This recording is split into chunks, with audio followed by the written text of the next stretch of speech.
Greetings traders, it is Thursday, May 17th, 2018.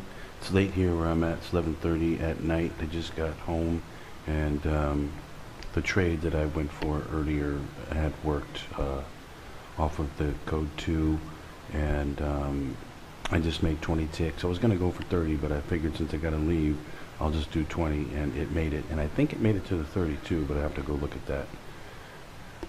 Anyway, another good little trade using the code, and I haven't got the code figured out for tomorrow yet, but I will once I do the charting service, and we'll figure it out for Friday and see what the code is going to be for Friday, and hopefully it'll be a good day on Friday. It doesn't, looking at the daily, it doesn't look like it's moved a whole lot today, so I think Friday might be a good day.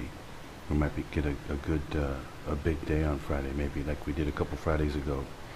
Code was good for 120 ticks.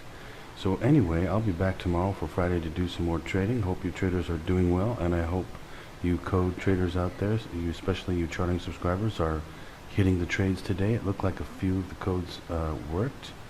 I haven't taken a good look at it yet though. Let me look at it better, and I'll comment more on it in the charting service. But anyway, hope all of you traders out there are doing well, hitting these trades. Happy trading everyone. See you tomorrow.